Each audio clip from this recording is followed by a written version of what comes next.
Salut, salut! Comment ajouter, gérer, modifier et même améliorer une forme avec PowerPoint? Voyons cela ensemble. Alors voici une diapositive vide. Je vais ajouter deux formes. Pour ajouter une forme, allons dans Insertion, Forme. Et là, vous avez différentes catégories de formes, allant de formes géométriques classiques, triangle, rectangle, hexagone, décagone, etc. Des simples flèches et traits, comme vous pouvez le voir ici, voire éventuellement tracer une forme à main levée, c'est tout à fait possible aussi. Pourquoi pas les signes mathématiques, par exemple la grosse croix que l'on connaît. Donc voilà, je trace la forme après l'avoir choisie, par exemple la grosse croix rouge, c'est tout à fait possible. Sinon, dans les formes, nous avons aussi différents types d'organigrammes avec différents types de formes, étoiles, éclairs, cœurs, smiley et autres bulles et légendes.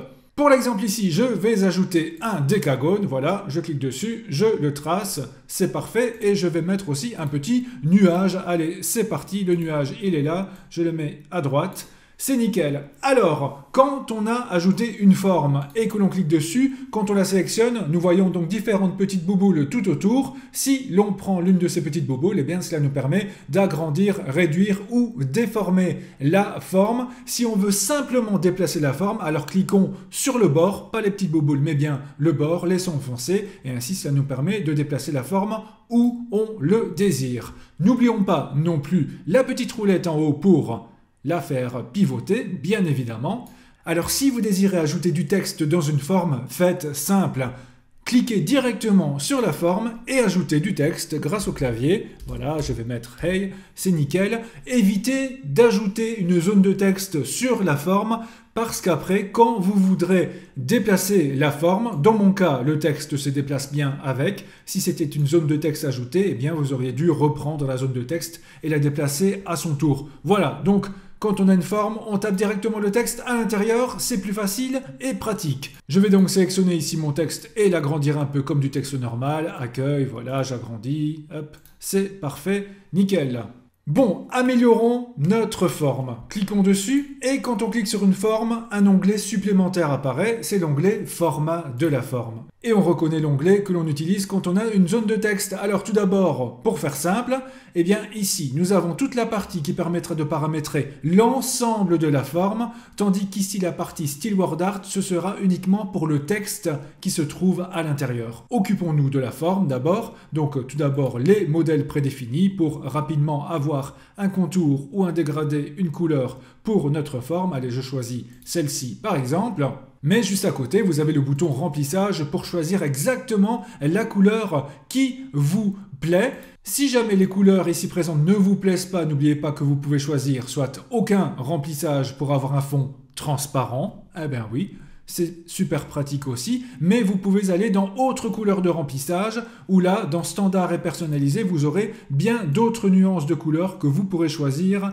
Évidemment. Voilà, par exemple, je choisis ceci, ok, voilà ce que cela donne. Toujours dans remplissage, vous pouvez aussi aller sur le bouton pipette. Le bouton pipette, cela permet d'aller récupérer une couleur qui se trouve autre part dans notre diapositive. Par exemple, j'aime bien la couleur ici du coin de mon fond d'écran, je clique dessus et clac, le fond devient exactement de la couleur du coin ici. Donc vous pouvez vraiment aller chercher toute couleur qui se trouve ici sur votre diapositive. Je descends un peu et là nous avons les dégradés pour avoir directement un dégradé au sein de la forme. Ici c'est sur base de la couleur que j'ai choisie, mais vous pouvez aller dans plus de dégradés. Cela ouvre la fenêtre ici à droite et là vous pouvez choisir remplissage dégradé avec des dégradés prédéfinis comme vous pouvez le constater. Et ensuite, différents types. En fait, nous récupérons tous les outils que nous avons vus pour gérer le fond d'écran de notre diapositive. Voilà, vous pouvez vraiment gérer toutes les nuances de couleurs qui vous plaisent. Je vous laisserai aller voir cela par vous-même. Tant qu'on est dans cette fenêtre-là, nous pouvons bien sûr aussi la remplir avec une image ou une texture. Là, vous voyez par exemple, c'est une image de fond. Si vous voulez une simple texture, cliquez sur le bouton texture, vous avez différents choix ici. Mais pour ajouter votre propre image, cliquez sur insérer. Je vais ici aller pour l'exemple dans les images en ligne, mais vous pouvez choisir un fichier perso ici sur votre ordinateur. Images en ligne, voilà, je vais choisir un arrière-plan. Allez, pourquoi pas, celui-ci, il me plaît, insérer. Et voilà ce que cela donne pour ma forme. Si vous désirez que le texte à l'intérieur ressorte un peu mieux, vous pouvez jouer avec la transparence. Vous voyez ici, moins ou plus transparent, à vous de voir la meilleure solution pour votre cas.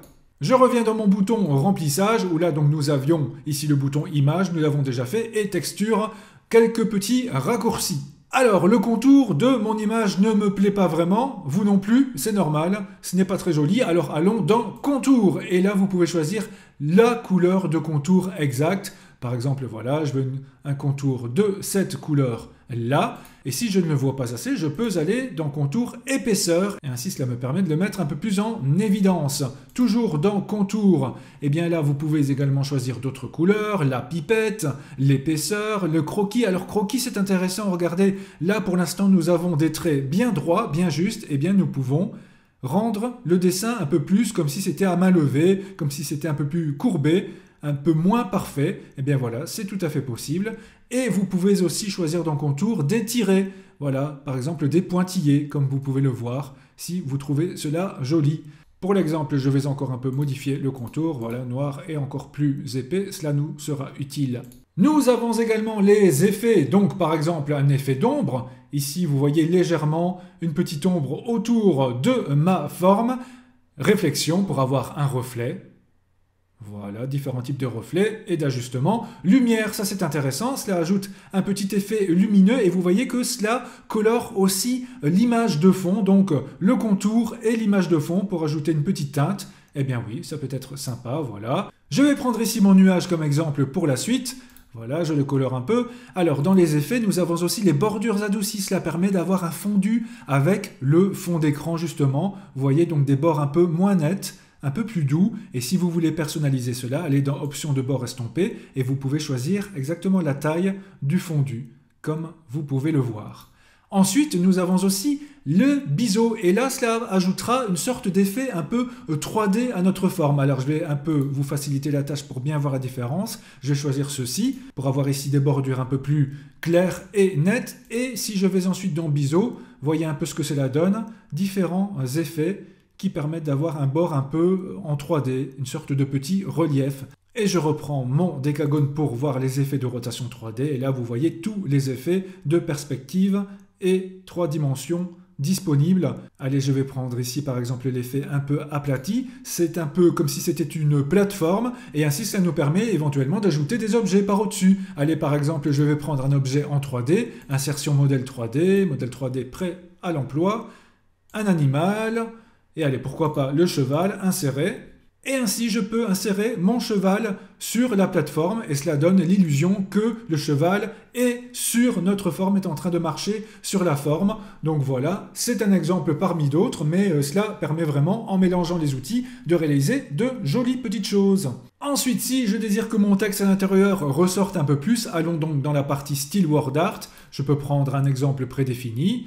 Voilà, par exemple ceci. Et je peux aussi jouer avec le remplissage du texte, voilà, peut-être un peu plus noir, ou un texte blanc. Le contour du texte, mettons par exemple une épaisseur un peu plus grande, voilà, pour qu'il ressorte encore mieux, c'est un petit truc. Et alors tous les effets, ombres, tout ce que vous connaissez déjà avec les zones de texte, voilà, c'est mieux pour moi. N'oublions pas que pour l'ensemble de la forme, nous avons aussi les outils d'alignement. Si je veux que la forme soit exactement centrée horizontalement, je clique sur centrer. Voilà, elle est centrée par rapport à l'ensemble de la diapositive, alignée au milieu, et là, elle sera aussi centrée verticalement, en quelque sorte. Je vais le remettre en dessous de mon cheval, et également les effets de rotation, vous voyez, pour faire pivoter toute la forme si nécessaire.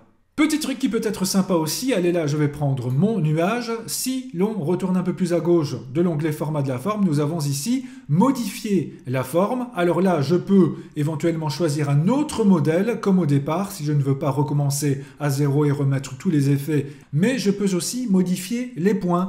Et là, vous voyez que plein de petits carrés noirs apparaissent sur la forme et je peux prendre certains d'entre eux pour complètement déformer la forme à la main. Eh oui. Donc voilà, je m'amuse un peu, si vous me le permettez. Voilà, c'est nickel. Alors, n'est-elle pas belle, mon étoile nuage danseuse? Non, pas vraiment. Mais bon, au moins vous avez vu que c'est possible. Et ce, pour la plupart des formes. Voilà, donc avec tous ces petits outils, vous n'avez plus d'excuses, vous devez réaliser de jolis petits montages, de jolies petites choses dans vos futures présentations. Attention, je vous surveille, évidemment. En tout cas, merci d'avoir visionné cette vidéo avec moi, je vous dis à très bientôt.